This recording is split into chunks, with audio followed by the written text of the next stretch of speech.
지금 대한민국은 안녕하지를 못합니다. 이 안녕이라고 하는 단어가 언제부터 생겼는지 여러 가지 설이 있어요. 그 중에 가장 보편적인 주장은 고려 시대에 60년 동안 몽고와 치열하게 다투었습니다. 그야말로 전국이 쑥대밭이 됐지요. 수많은 사람들이 죽어갔습니다. 가진 것을 다 빼앗겼지요. 오늘 살아있는 사람이 내일 시체가 되는 일이 비일비재했습니다. 몽고 군대가 와서 모든 것을 약탈해 가니까 먹을 게 없었어요. 굶는 사람들이 많았습니다. 그래서 이제 우리나라 사람들이 서로 만나면 밤새 안녕했냐 그런 인사가 나온 겁니다. 안녕이란 말은 잘 지냈느냐, 별 탈 없느냐, 점심이라도 제때 먹었느냐, 이런 안부 인사입니다. 편안하냐, 그런 뜻이죠. 하도 세상이 힘들고 복잡하고 이런저런 환난과 역경이 많으니까 내일을 예측할 수 없는 그런 그 상황에서 만나기만 하면 안녕하냐 이렇게 인사를 한 겁니다. 그러니 이 안녕이라고 하는 말 속에 담긴 의미는 참 슬픈 거예요. 지금 대한민국이 안녕하지를 못해요. 세월호 사건 때문에 많은 사람들이 집단 우울증에 빠져 있습니다. 이 사건 때문에 당사자들은 말할 것도 없고 그 가족들이 받은 상처가 매우 큽니다. 불안과 초조뿐만 아니라 어떤 분노 같은 것들이 가슴에 눈처럼 쌓이고 있습니다. 이것이 앞으로 우리 한국 사회를 불편하게 만드는 한 가지 요인이 되지 않을까 그런 염려를 하는 사람들이 많습니다. 이 일로 인해서 사람들 사이에 보이지 않는 갈등도 생겨납니다. 세월호 선장 입장에서 보면 아마 이렇게 항변을 할 거예요. 내가 무슨 성자냐? 나도 살고 싶었다. 나도 가족이 있다. 너희들도 그런 처지에 있었으면 나처럼 똑같이 행동할 것이다. 그런데 왜 나만 그렇게 죽일 놈이라고 욕을 하냐? 그런 항변을 할 거예요. 또 일반 국민들 입장에서 보면 그래도 네가 선장인데 선장이 그렇게 무책임할 수 있냐? 아무리 우리 사회가 이기적인 사회라고 하더라도 그건 도를 넘었지 않냐? 이렇게 또 비판을 할 겁니다. 말들은 안 하지만 사람과 사람 사이에 이런 갈등이 내재되어 있습니다. 또 정치하는 사람들은 마치 또 선거가 앞에 있기 때문에 이것을 적당히 이용하려고 합니다. 이런 여러 가지 일 때문에 지금 대한민국은 안녕하지 못합니다. 지금까지 우리는 우리를 안녕하게 못하는 게 두 가지가 있다고 생각을 했습니다. 하나는 북쪽입니다. 북쪽 사람들 때문에 우리가 안녕하지 못하다. 이런 생각을 해왔고 또 하나는 경제 때문에 이 경제가 활성화되지 않고 이 경제가 분배가 제대로 되질 않아서 가진 자는 더 많이 갖고 이게 가난한 사람은 더 가난하게 되는 이런 경제적인 어떤 그 잘못된 구조 이런 것이 우리를 안녕하게 못한다 이렇게 생각을 했습니다. 맞는 얘기예요. 그러나 이번 이 세월호 사건을 통해서 지금까지 잠재되어 있던 새로운 요소가 수면 위로 떠올랐습니다.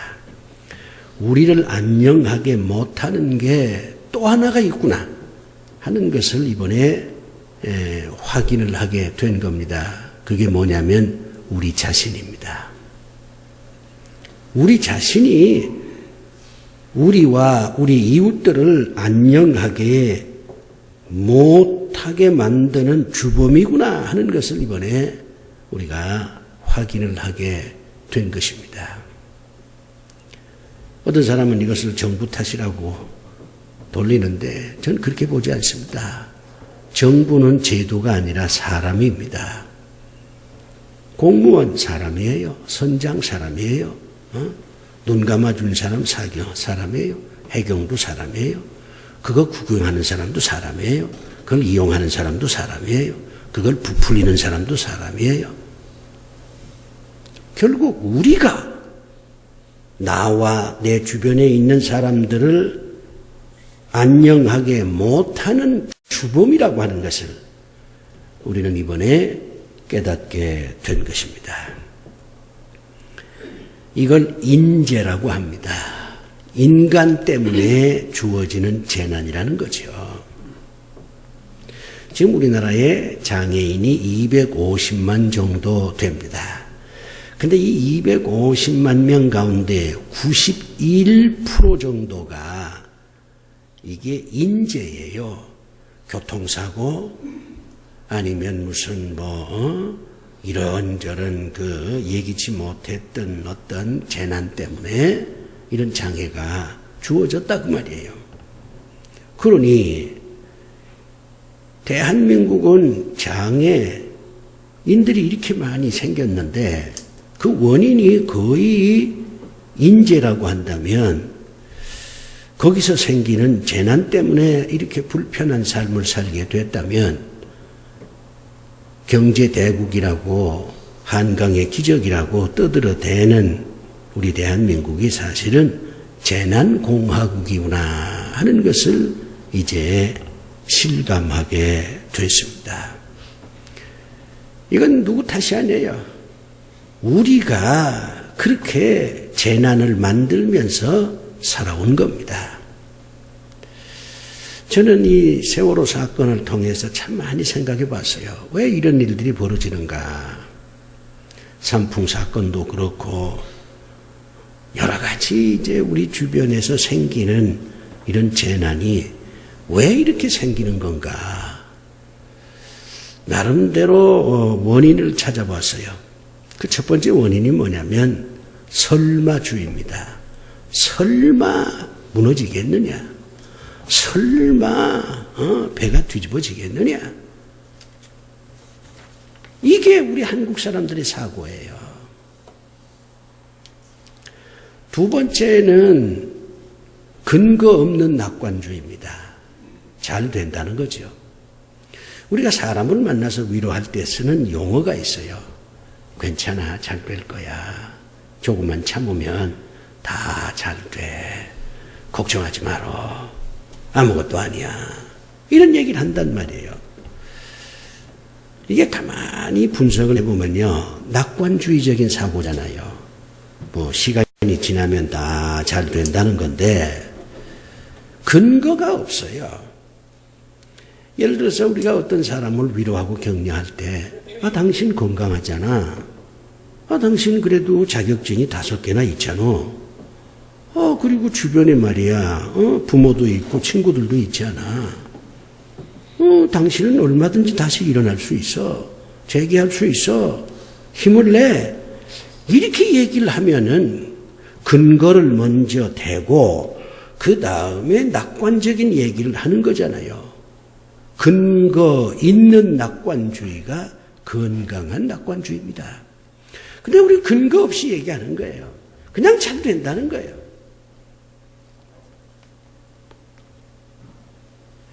그 다음에 세 번째는 우리 한국 사람들 다 인정하는 겁니다. 빨리빨리. 속도주의입니다. 하나님께서 모든 게 다 때가 있다고 얘기하는데 우리는 그 때를 무시해버려요. 뭐든지 빨리 해야 돼요. 병원에 가서 무슨 암이다 이렇게 진단을 받으면 이게 현명한 사람은 한 2, 3년은 내가 고생해야 되겠구나. 2, 3년 동안은 내가 이 병과 싸워야 되겠구나. 이렇게 생각을 해서 좀 느긋한 마음으로 약도 먹고 운동도 하고 그래야 되는데 암이다 이렇게 진단을 받으면 빨리 고쳐야 된다. 이런 생각을 하는 거예요. 한 6개월에 이거 다 고쳐야 된다. 이제 그러다 보니까 무리하게 뭐든지 하게 되는 겁니다. 이 약도 먹고 저 약도 먹고 이 사람 만나고 저 사람 만나고. 내가 카이로에 갔더니 그 한국 사람들 이제 관광객들이 왔더라고. 이제 에집트 여자가 안내를 하는데 뭐라고 하냐면 이제 한국 관광객들에게 하는 얘기예요. 빨리 그래요. 빨리를 얼마나 빨리 하는지 몰라. 그러면 말이요 그 얘기를 듣고 한국 사람들이 막 뛰어와. 그냥 빨리 타야 되니까. 뭐든지 빨리 해야 된다. 그래서 IT 공화국이 됐고 이런 장점도 있다고 얘기합니다만은 제가 보기엔 빨리 모든 걸 해야 되니까 기초가 튼튼하지 못해요. 적당하게 넘어가 버려요. 그러다 보니까 결국에는 이런 재난이 주어지는 것입니다. 또 하나 있어요. 이건 우리나라 국민성이라고 얘기할 수 있는데 온정주의입니다. 집단 온정주의. 너구나 사이에 그럴 수 있냐? 이런 얘기를 참 많이 해요. 우리가 남이냐 말이야.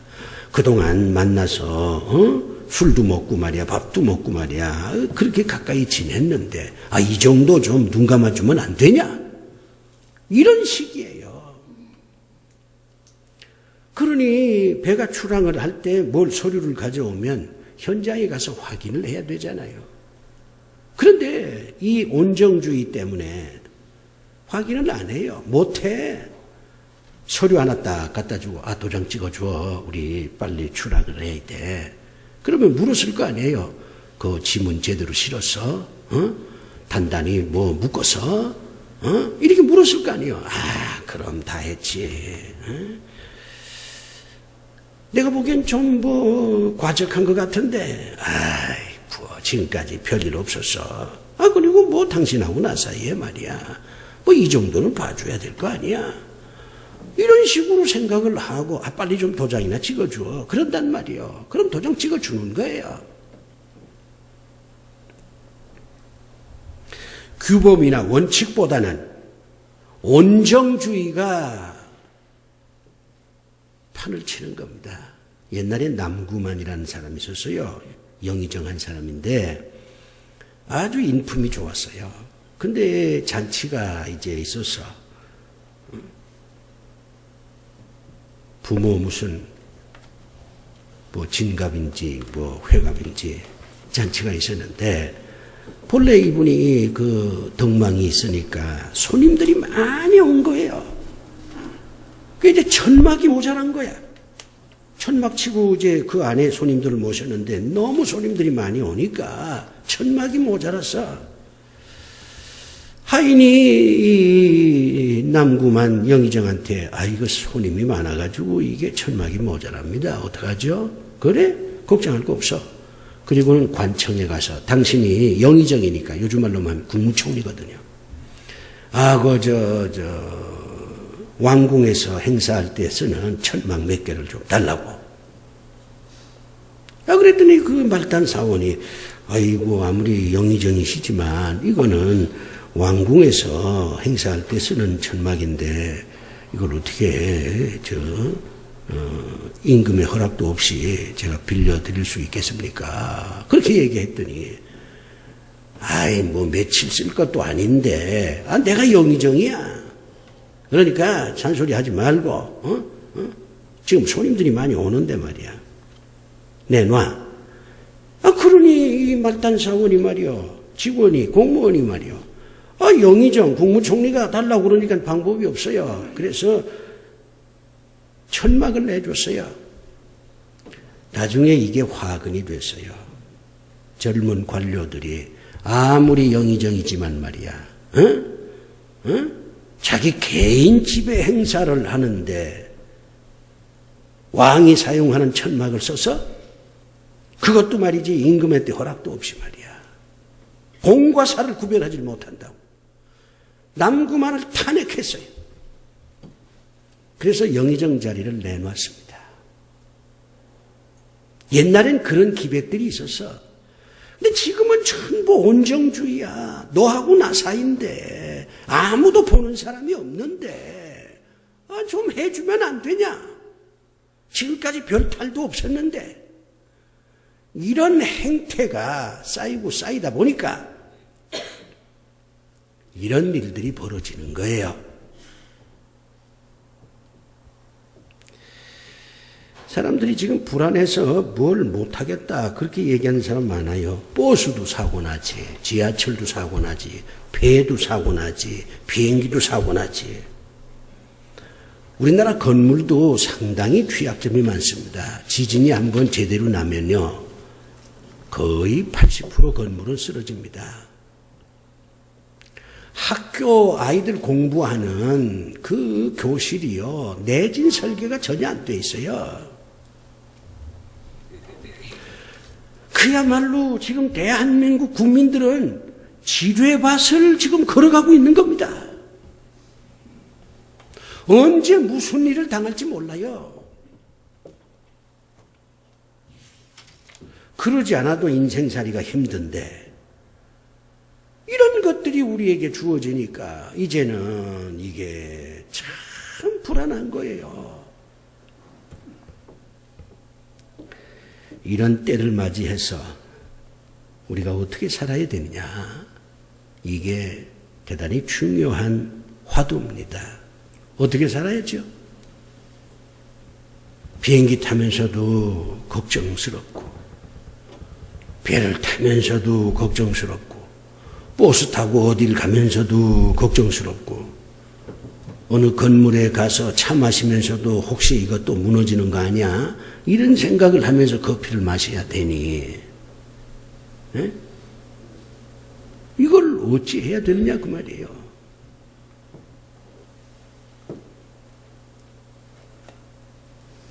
하나님께서 이런 우리들에게 이렇게 앞으로 살아가라 하고 오늘 말씀하십니다. 제가 어렸을 때는 전도사님이요 성경을 많이 암송하게 만들었어요. 그때 참 성경을 많이 암송을 했습니다. 암송하면은 뭐 연필도 주고 공책도 주고 말이요 참 격려를 많이 했어요. 뭐 어렸을 때 그냥 성경을 많이 암송을 했죠. 이제 중고등부 들어가면 헌신 예배를 드려요. 지금 우리는 중고등부 헌신 예배를 드리질 않습니다. 근데 그때는 중고등부 헌신 예배를 드려요. 1년에 한 번. 그럼 헌신 예배를 어떻게 드리느냐? 회장이 나와가지고 이름을 불러요. 이제 헌신하는 우리 중고등부 학생들이 전부 어른들하고 같이 참석해서 헌신 예배를 드리는데 회장이 이름을 불러 고시영 하면 제가 앉았다가 예 하고 일어나는 거예요. 예, 이게 헌신의 시작이에요. 왜? 하나님께서 모세야 모세야 이렇게 부를 때 모세가 예, 제가 여기 있나이다. 그래서 이제 민족 지도자가 되는 거잖아요. 하나님 앞에서 예 하고 대답하는 거 이게 헌신의 시작이야. 그럼 일어나지요? 일어나면 그걸로 끝나는 게 아니에요. 성경을 하나 암송을 해야 돼요. 하나님의 말씀을 암송함으로써 내가 이렇게 살겠습니다. 이렇게 다짐해서 헌신을 하는 겁니다. 지금 우리 헌신 예배는 그런 게 없어. 그냥 헌신하는 선교단체 회원들이 나와서 찬양 한번 부르면 그걸로 끝이야. 예라는 대답도 없고 하나님 말씀을 암송하면서 이 말씀대로 살겠다고 하는 결단도 없고, 그러니 그런 헌신 예배를 그 뭐하러 드리느냐. 그래 제가 안 하는 거예요.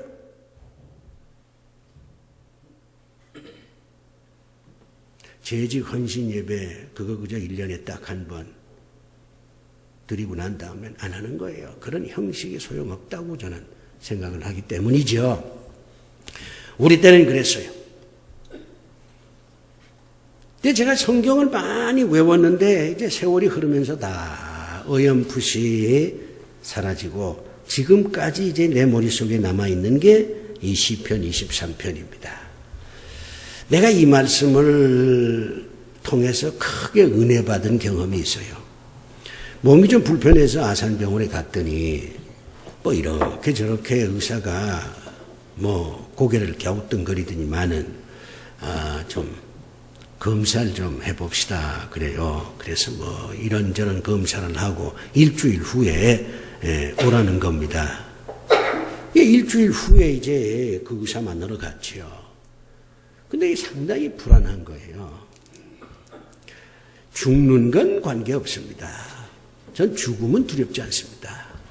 그런데 이게 병들면 문제가 생겨요. 왜? 시작한 것들을 마무리 짓질 못하고 내가 죽어버리면, 병들어서 주저앉으면 시작한 것이 혼란이 된단 말이에요. 시작을 했으면 끝을 맺어 주어야 뭔가 하나가 완성이 되는데, 시작은 해놓고 마무리를 짓질 못하면 시작한 그것이 혼란을 만들어냅니다. 그렇기 때문에 시작한 것들이 몇 가지 있는데 이것을 잘 마무리하고 난 다음에 뭐 암에 걸리든 뭐에 걸리든 하나님 좀 그래 주세요. 아직은 제가 병으로 주저앉을 때가 아닙니다. 은퇴한 다음에는 어떤 병을 주어도 담담하게 받아들이겠습니다. 그러나 지금은 아닙니다. 이런 생각을 하면서 대기실에 앉아 있어. 이제 의사가 이제 순서에 따라서 이제 환자들을 부를 거 아니에요. 근데 참 불안하더라고. 그때 내가 시편 23편을 외웠어요. 이거 중고등학교 때 외웠던 거거든. 얼마나 좋아. 여호와는 나의 목자시니 내게 부족함이 없으리로다. 정말 그렇게 좋을 수가 없어요. 내가 사망의 음침한 골짜기를 다닐지라도 해를 두려워하지 않을 것은 주께서 나와 함께 하심이라. 속으로 이 시편 23편을 외우니까 마음이 탁 가라앉더라고. 의사를 만났어. 의사가 뭐 좀 있긴 하지만 그러나 경과를 더 봐야 되겠습니다. 6개월에 한 번씩 진행 과정을 살펴봅시다. 그렇게 얘기하더라고. 그리고 난 다음에 5년 세월이 흘렀어요. 얼마나 감사합니까? 이렇게 이 지뢰밭 같은 인생을 우리가 살고 있는데, 그래서 불안하고 초조하고 내일 일을 알지도 못하고 운전하는 것도 불안하고 배 타는 것도 불안하고 어딜 가는 것도 불안하고 차 마시는 것도 불안한 이 세상에서 우리가 어떻게 살아야 되느냐? 오늘 하나님께서 이렇게 말씀합니다. 복잡할 거 없다. 3가지 지침을 내가 주마.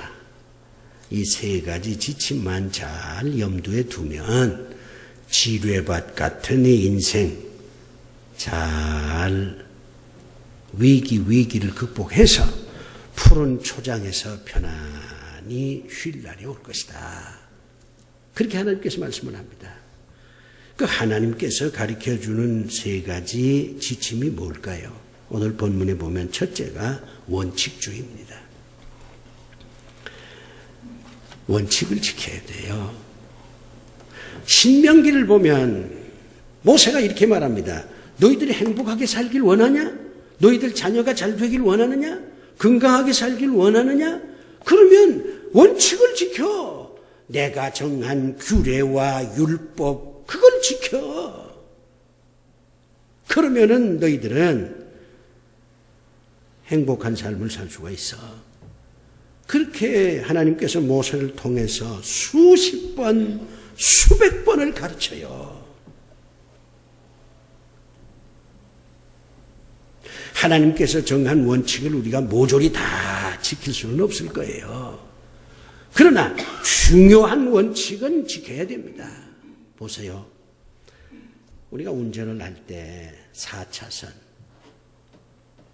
2차선, 3차선, 어디 지방에 가보니까 4차선까지 있더라고. 그러면 운전할 때 때에 따라서는 1차선으로 가다가 2차선으로 가고 3차선 가고 4차선 가고 이리 갔다 이리 갔다. 그 운전 그렇게 할 수 있잖아요. 남에게 민폐를 끼치지 않는 한 나름대로 뭐 차선을 바꿔가면서 운전하는 거 즐거움이에요. 그걸 뭐라고 말하느냐? 자유라고 말합니다. 그런데 어떤 경우에도 중앙선을 넘어서는 안 된다. 중앙선 넘으면 너도 죽고 남도 죽는다. 하나님께서 그렇게 말해요. 내가 너희들한테 몇 가지 규칙만 정해주는 거야. 요 규칙, 요 율법, 요것만 좀 제대로 지켜. 그러면은 안전하게 살 수 있어. 하나님께서 그렇게 말씀을 해요. 이번 세월호 사건도 원칙을 지켰으면 저럴 리가 없지 않아요. 욕심을 내서 증축을 하고 과적을 하고 말이요. 마음대로 그냥 틀어버리고 말이지. 선장이 해야 될 걸 이제 겨우 20몇 살밖에 안 되는 3등 항해사한테 맡기고 말이요. 이게 다 원칙을 무시하니까 저런 불행한 일이 벌어지는 거 아닙니까? 원칙을 지켜야 합니다. 신앙생활도 원칙이 있는 거예요. 인간관계도 원칙이 있는 거예요. 미움에도 원칙이 있고 사랑에도 원칙이 있는 거예요. 웃음에도 원칙이 있고 눈물에도 원칙이 있는 거예요. 하나님께서 원칙을 지키라. 그렇게 말합니다. 두 번째는 믿음에 근거한 낙관주의를 가지고 살라. 아까 제가 낙관주의는 좋은 거지만 우리의 낙관주의는 근거 없이 그냥 잘 될 것이다. 이렇게만 얘기하는 사람을 미혹시키는 그런 낙관주의라고 제가 말씀을 드렸습니다마는 하나님께서 인생을 낙관적으로 살아야지. 그런데 그 근거가 뭐냐? 믿음이다 그 말이요. 돈이나 명예나 권력이나 사람이나 기술이나 이게 아니야. 믿음에서 나오는 낙관주의라야 돼. 하나님께서 그렇게 호소를 하는 겁니다.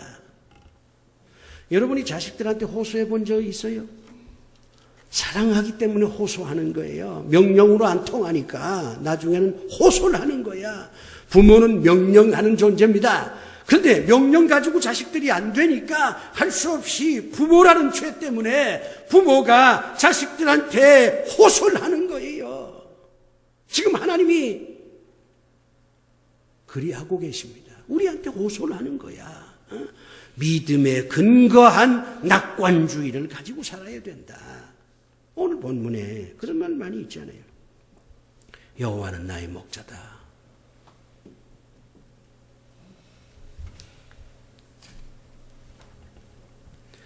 두려워하지 말라. 안위한다. 이게 다 믿음에서 나오는 거잖아요. 여러분들이 교회 왜 오십니까? 사람 만나러 오는 게 아니에요. 여러분이 어려운 처지에 놓여 있을 때 커피 마시던 그분이 여러분한테 돈 100만 원이라도 그냥 줄 줄 알아요? 왜 그렇게 어리석은 짓들을 해요? 사람 만나러 오는 거 아닙니다. 믿음을 키우기 위해서 오는 거예요. 그런데 많은 그 예수 믿는 사람들이 교회 오고 신앙생활 하면서 이게 이게 믿음을 키우기 위한 그런 신앙 행동이 아니고 사람 만나고 사람하고 만나서 차 마시고 말이지 그런 부수적인 일에 더 집중하니까 안 되는 겁니다. 믿음에서 오는 낙관주의, 이게 삶을 사는 지혜다. 하나님께서 그리 말씀을 해요. 또 하나 있어요. 상벌주의가 있음을 명심하라는 겁니다. 심은 대로 거둔다는 거예요. 오늘 본문 보면 지팡이와 막대기란 표현이 있습니다. 목자는요, 지팡이도 가지고 막대기도 가지고 두 가지를 가지고 있는 거예요. 아니 그래 두 가지냐, 손이 둘이니까 두 가지 가지고 다니는 거냐? 그렇지 않습니다. 지팡이라고 하는 것은 인도하고 가르치는 겁니다. 이 목자가요, 지팡이를 들고 양들 앞에서 이렇게 가르치면 이 양들이요, 그 목자가 가르치는, 지팡이로 가르치는 그쪽으로 행동을 해요. 그쪽은 어떤 데예요? 푸른 초장이고 잔잔한 시냇가가 흐르는 데잖아요. 이게 축복이에요. 이게 상이야.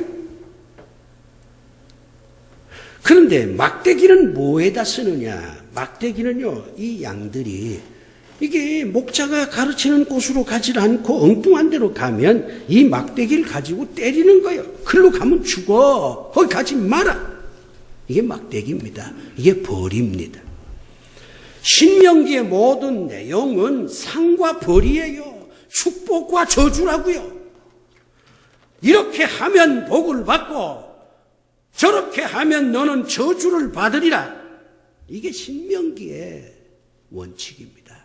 여호수아가 가나안 땅을 점령을 해서 그리고 땅들을 다 논아줬어요. 개인한테 땅을 논아주지 않았습니다. 지파별로 땅을 논아줬어요. 인구조사를 해서 인구가 많은 지파는 땅을 많이 줬고 인구가 적은 지파는 땅을 적게 줬어요. 그래야 다 공평하게 분배가 되고 공평하게 먹고 살 거 아니에요. 다 논아줬어. 근데 마지막에 갈렙이라는 사람이 손을 딱 듭니다. 갈렙이 여호수아 보고 이렇게 말합니다. 저 북쪽에 있는 저 산지는 어떻게 할 것이냐? 그랬더니 여호수아가 대답하기를 그 산지는 굉장히 험한 데가 돼서 우리가 정복을 못했지 않냐? 그리고 거기 사는 사람들은 굉장히 강한 사람이라 우리 힘으로는 저들을 어떻게 해볼 도리가 없다. 저들하고 싸우면 우리가 지니까 그 땅은 점령 못하고 그냥 내버려 둔 것이다. 여호수아가 그렇게 답변해요. 그랬더니 갈렙이 그래? 그러면 내가 점령하겠다. 나와 내 가족들, 나를 따르는 사람들이 저 산지를 점령하겠다. 그러면 점령하고 난 다음에 나한테 주겠느냐? 그렇게 물어요. 여호수아가 그럼 주지. 자네가 말이야, 자네 식구들하고 자네를 따르는 사람들끼리 그 산지에 올라가서 그 험한 산지를 정복하고 거기 있는 사람들을 다 쫓아낸다면 그 땅은 너 개인에게 준다. 그래서 갈렙만 개인적으로 땅을 받았어요. 왜? 점령해서. 이게 뭐예요? 네가 점령하기 위해서 애쓰고 고생했으니까, 점령했으니까 그건 네 것이야. 상입니다. 우리가 뭘 하든지 스스로를 생각을 해야 돼요. 이렇게 하면 나한테 상이 오고 이렇게 하면 나한테 벌이 오는구나. 이걸 항상 염두에 두면서 살아야 돼요. 그러면 우리는 이 지뢰밭 같은 인생을 안전하게 살 수가 있습니다. 심은 대로 거둔다는 원칙. 이걸 명심해야 된다는 거지요. 사랑하는 교우 여러분, 우리를 불안하게 만드는 것은 우리 자신입니다. 정부가 아니에요. 누가 아니에요. 우리 자신이에요. 그리고 우리 주변에 있는 사람이에요. 나하고 잘 아는 사람이 나를 재난으로 몰아넣는 거예요.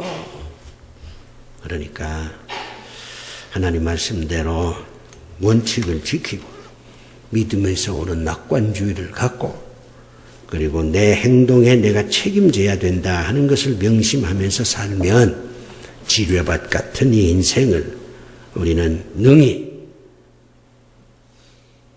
편안하게 살 수가 있고 끝내는 푸른 풀밭으로 들어가서 뭉게구름 둥둥 떠다니는 푸른 하늘을 보면서 인생은 살만한 가치가 있구나. 그렇게 고백을 하게 될 것입니다. 그리 되기를 주의 이름으로 축원합니다. 기도합시다.